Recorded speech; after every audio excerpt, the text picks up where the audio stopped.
Hello and welcome to Commerce 360, the program where we analyze business, decode markets, and empower enterprise. I am your host, Ijoma Ekwosi. Today, we focus on a powerful force shaping economies across Nigeria, Africa, and the world: women in business. From small market traders to corporate executives, from tech founders to manufacturing leaders, women are building businesses, creating jobs, and driving innovation. Yet, challenges remain: access to funding, cultural limitations, work-life balance pressures, unequal opportunities. So, today we ask, what does it truly take for women to thrive in business? And what systems must change to accelerate their success?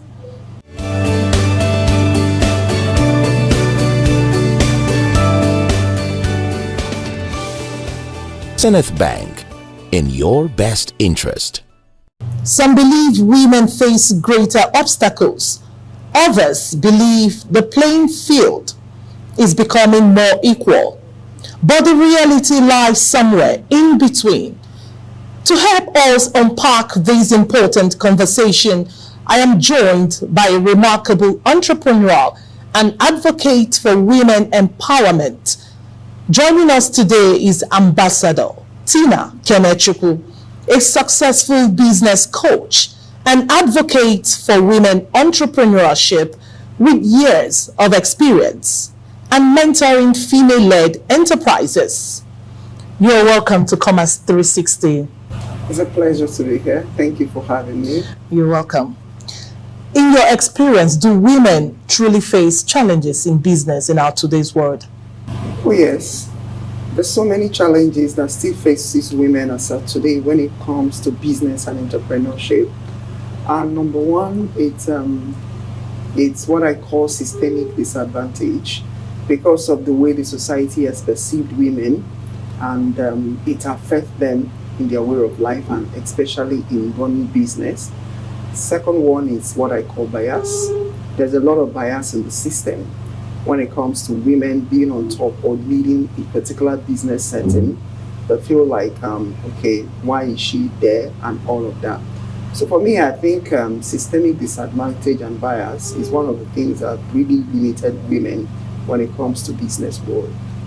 Okay, what are the biggest barriers limiting women from scaling their businesses? Number one is poor access to funding. Funding is usually very, very large, very serious problem, because no matter how beautiful an idea you have, if you don't have funding, you cannot be able to execute and all of that.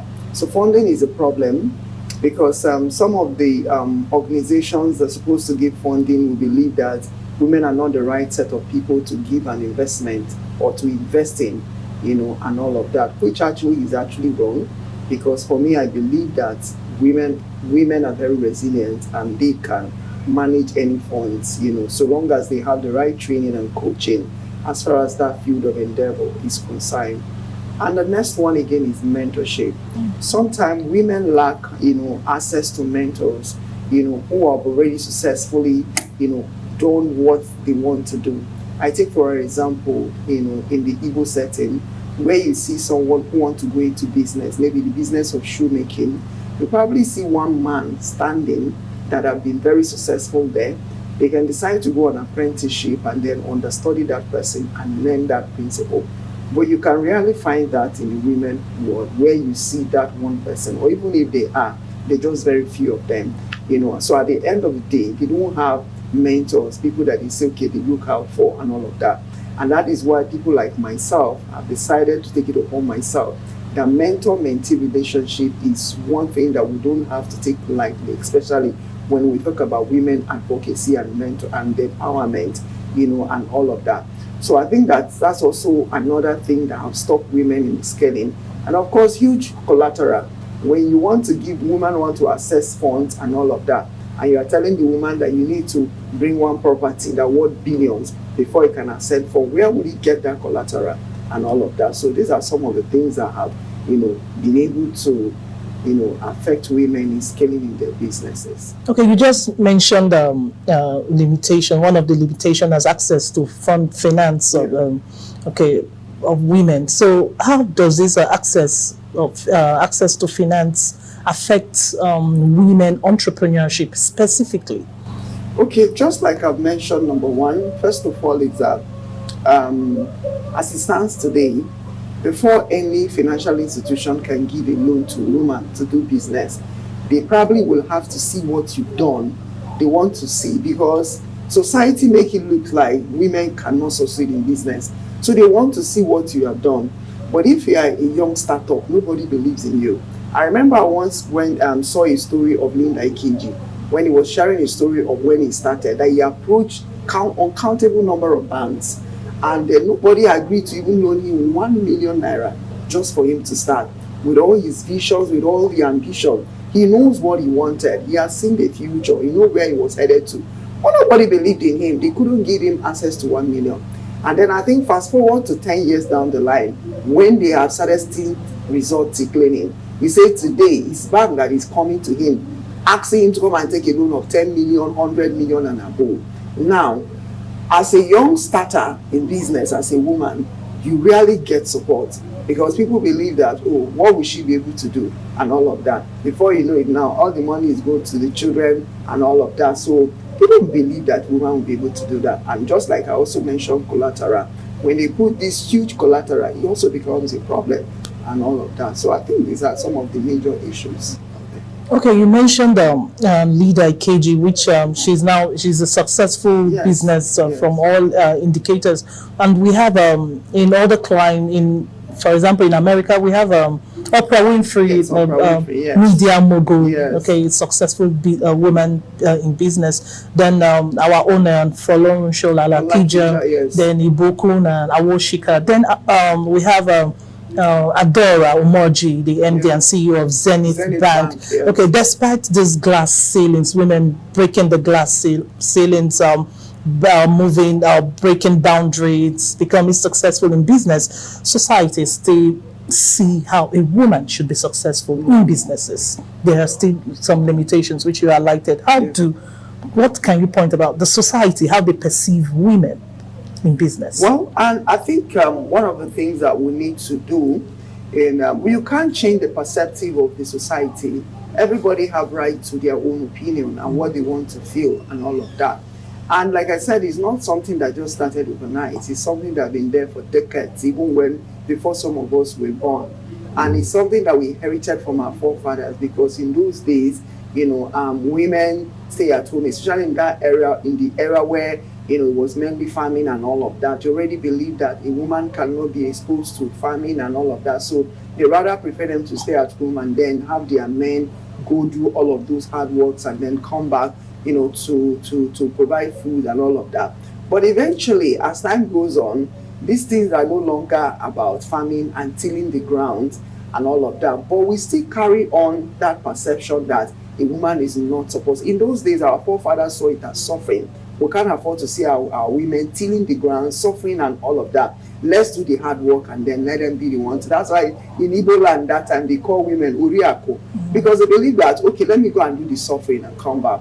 But unfortunately, some of those things were now misinterpreted to be that, a woman originally is meant to be at home, you're not supposed to do anything. So the ideology and the perception is there, and that is why people like us that advocate for women, we keep enlightening and training. So the only solution is we keep enlightening the society to understand that the era where women need to step up, is now. Because we see what happens nowadays when maybe husband and wife, God forbid, the man dies or something like that. And then the woman is not empowered enough to step into the role or step into the shoes. Or even see where a man has a very successful business. But because you believe that your wife cannot be able to do business, or your wife is not supposed to be successful in media, you are not carrying your wife along. The person don't even understand what your business is all about. They don't even have an idea. And then, of course, by the time something happens, all of what you have labored will just go down the drain. So that's why we're saying that let's empower women. So we keep educating the public we keep creating this awareness. Not just only the public, even the women themselves need to also be ready. Because I keep telling people, it's not about saying women in business, are they giving them opportunity? The question is, how many of us are even ready? Because sometimes some women will say, oh, I don't want to stress, I don't want to. The truth is that if you want to go through the journey of being in business, it's a process, it's a journey. So you have to be ready to go through the process. Sometimes it might not be palatable. Sometimes you might have to go through the stress and all of that. So once you are ready to do that, we'll continue to educate the public. It's not something that will change overnight, but we believe that as time goes on, we make progress every single day. Okay, as a woman advocacy, a women advocacy entrepreneur, okay, how do you see how cultural expectations influence how women operate in businesses? Yeah, cultural expectations is still there. And for those of us that's from the East, for me, I'm from the eastern part of Nigeria. So from a very early age, I've already been taught how to do business. Because in those days when we're in school, by the time we go to school and come back, we already have probably one or two things to go sell. You know, that was a way of life, and that was how we pay our way through school. You know, because that's how our parents were able to pay our school fees as at them. But then there are also some cultures who also still believe that up until today, that women, we also believe that up until today that women are not, their culture does not permit all of that. Well, there's nothing there's nothing we can do about it. But for me, it's lack of education, lack of awareness, lack of understanding. So such cultures is the reason why we keep advocating, we keep explaining, we keep educating them to get to understand that the need and the importance. Okay. Women are not just participating in commerce, they are transforming it.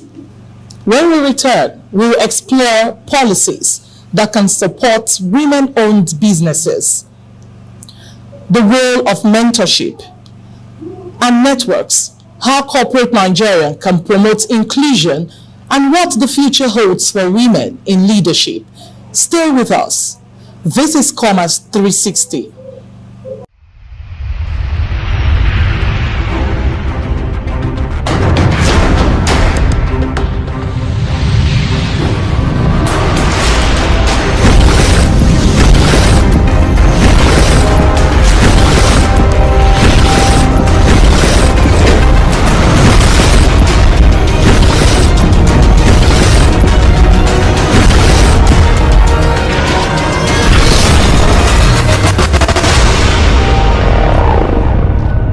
This is CTV, the station that inspires hope.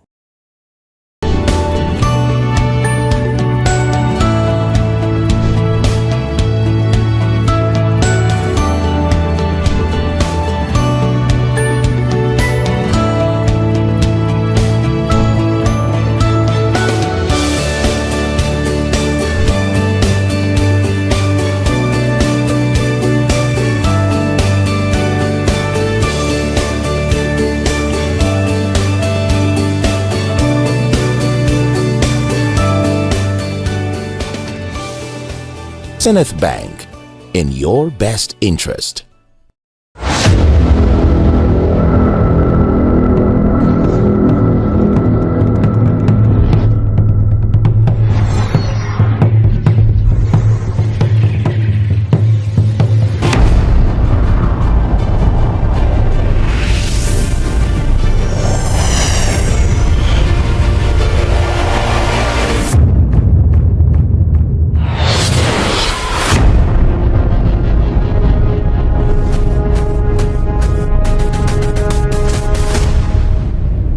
This is CTV, the station that inspires hope. Welcome back to Commerce 360. I have been talking with Ambassador Tina Kenechukwu, a successful business leader and advocate for women entrepreneurship with years of experience building and mentoring female-led enterprises. Today we are discussing women in business, breaking barriers and building empires. Let's talk solutions. What policies will make a big difference for female entrepreneurs? Okay, so first I would suggest that let's start with the government. So I'll suggest that the government need to come to a point where we'll have policies, that encourage women to go into business. So policies that discourage gender bias. I know that it's part of what the Ministry of Women Affairs advocating for and all of that. But I think it's not just about sitting down and then we're talking about those things. Let's try to also ensure that those policies are implemented. Policies that work on the system that put bias on women. It's very important. And then the second one is policies on mentorship, mentor-mentee relationship. I mean, that cannot be overemphasized because me sitting down here, I'm a product of mentorship. Without mentorship, I probably would not be where I am seated today. So that's why for every woman, I think mentorship is important. And that is why for the Elevate International Women Conference, which I am the convener that is coming up, one of the things that we plan to discuss there is mentor-mentee relationship. I mean, we'll be having the likes of Ambassador Dr. Kema Chikwe, and then of course we know Dr. Adidayo, who is the Minister, Mali Secretary for FCT. I mean, look at women like that have successfully, well, they're still on the path, but they've done well. The question I keep asking myself every day is, if these women are taken out of the scene, do we really have upcoming young people that will step into the role, whether it's in leadership, whether it's in business, in every area, to be able to actually, fit into the role? You mentioned Adora Umoji, for instance. I'm sure she's a product of mentorship. She didn't wake up to find herself to where she is today. The question is, do we actually pattern younger generation who also take after, like people the likes of her, the likes of Oprah Winfrey and the rest of that? So that is why one of the things that we plan to do is that after the conference, we're launching what we call the Women Mentorship Network, where we get to mentor women once every month. Virtually, you don't need to go anywhere. Sit in the comfort of your home and then we get a mentor, lecture you and train you and all of that. We pair people as well. We pair people. I look at in the society, I see someone, a woman, you want to do something but you're struggling. I'll be able to identify someone who's already successful in that part, whether in media or something. I should be able to pair the both of you and you learn. So I think that's one of the policies and one of the things that women advocacy institutions should start looking out for, because we need to get this, properly harnessed and sorted out. Thank you. Okay, mentorship now is becoming a stereotype for some women who we've met, and they see this as a stereotypical way of you just come empower women with a startup and that's all, and the business folds and that's the end of it. I mean, how important is this mentorship and the business network? Well, the thing is that mentorship is different from empowerment, and empowerment, even in empowerment, to empowerment differs. Someone can just come to the podium, take a microphone for 1 hour, is listening to you ways that you can be mentored, ways that you can be empowered. Just like people go on social media, they will tell you 50 businesses you can start with low capital. This one, they're trying to empower you with the ideas and knowledge and all of that.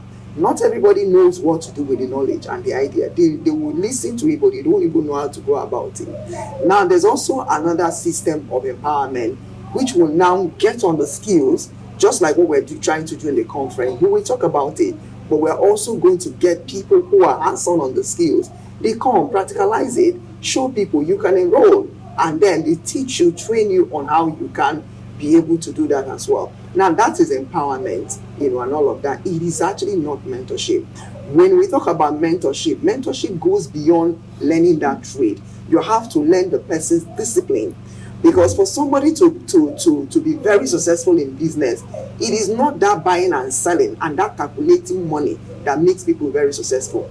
Everybody can do business and make money and go, but not everybody will be able to build sustainable wealth. It requires a lot of discipline, and that is what you learn from your mentor. For every successful, just like the people we mentioned, like Adora will mention, Oprah will name them. What's the name of the oil woman that we mentioned as well?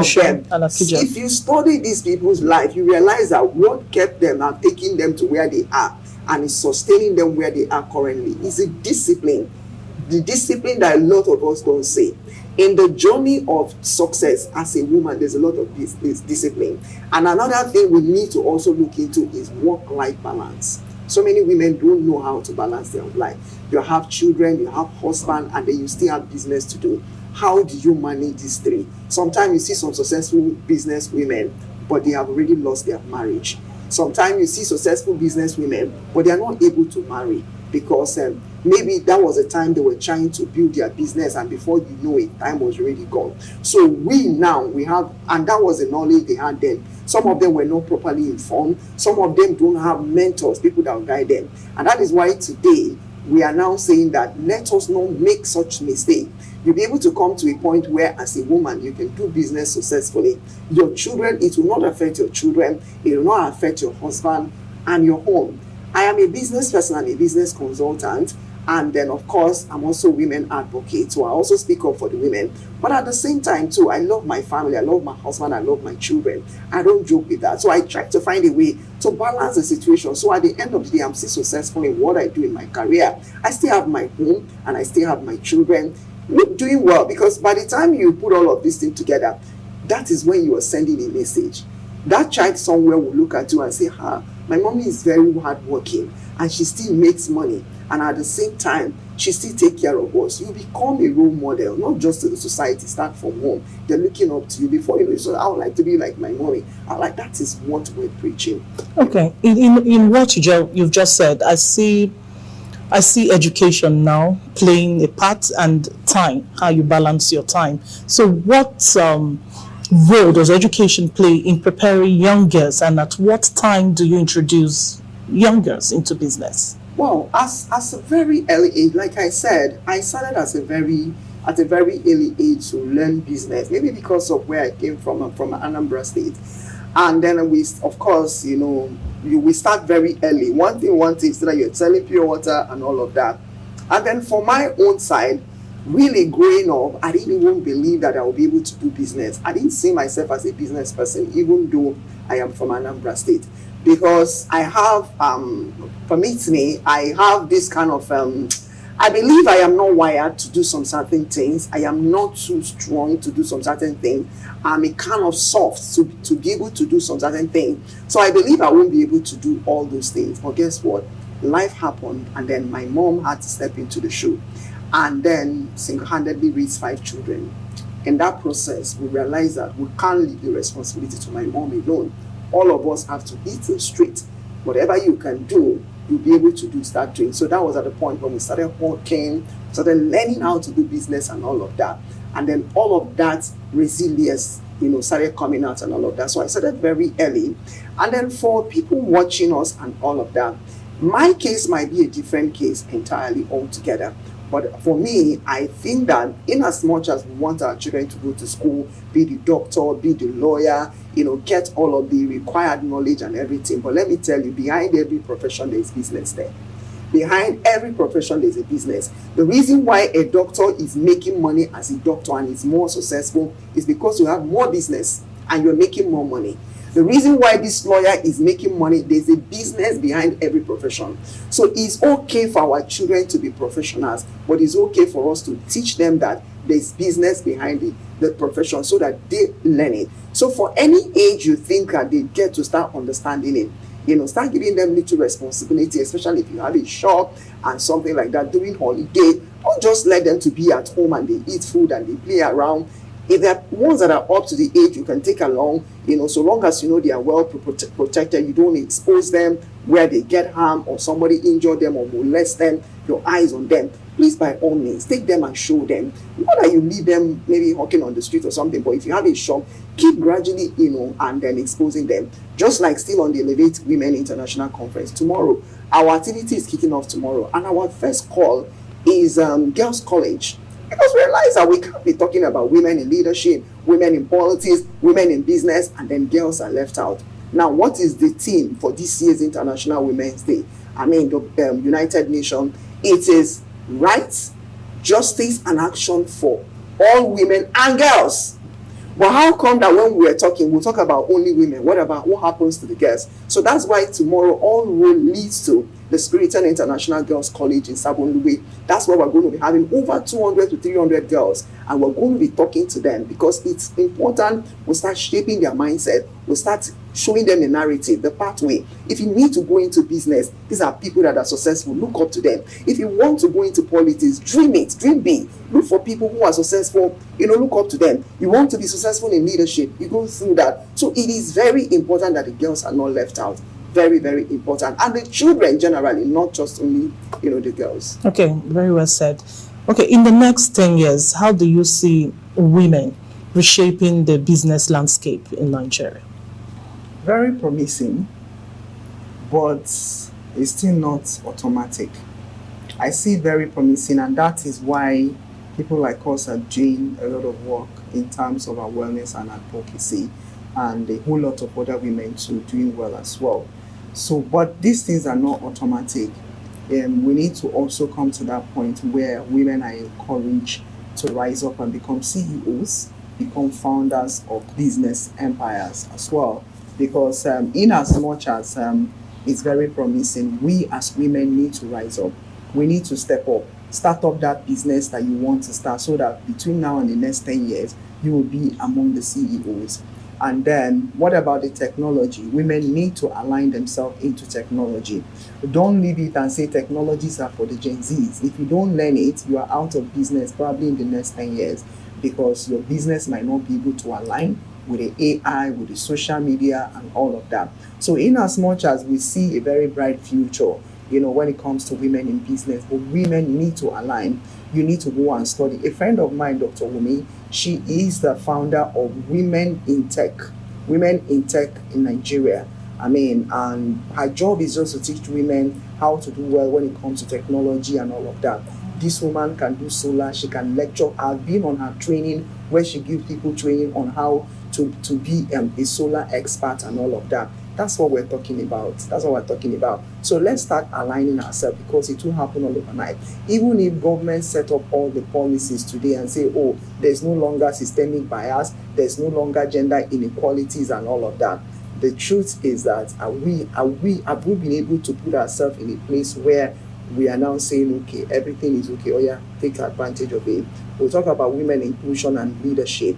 10 years from now, I see the future very bright. But how many people are willing to rise up and then go into politics? Are we still at that point where we feel that politics is not for women, or politics is a dirty game and all of that? And then you are sitting at the fence. What happened? Nothing will change 10 years from now if all of us are sitting behind the scene and all of that. You want to be in lead, you want to be CEO of an organization, you have to start now, because it's what you built today. That small journey you start today, that is what is going to contribute into what will metamorphose into a collective effort of women and all of that. So I think the future is very bright, but like I said, it's not automatic. Let's go back to drawing board as women, start up that business today, start up that business proposal, go and learn that AI, go and learn that technology, learn that social media. Don't say it's for Gen Zs. The ones you can learn, the one your brain can carry. Learn how to design your flyers and all of that. Learn how to, be on camera. You can start with small videos and all of that, because all of these things put together is what is going to shape the next 10 years, so that by the next 10 years, you are not out of the game, because I will be in the forefront. Okay, very well said. On our final takeaway, here is something we must acknowledge. Empowering women in business is not charity. It is smart economics. When women succeed in business, families rise, communities strengthen, economies grow. Inclusion is not just fairness, it is growth strategy.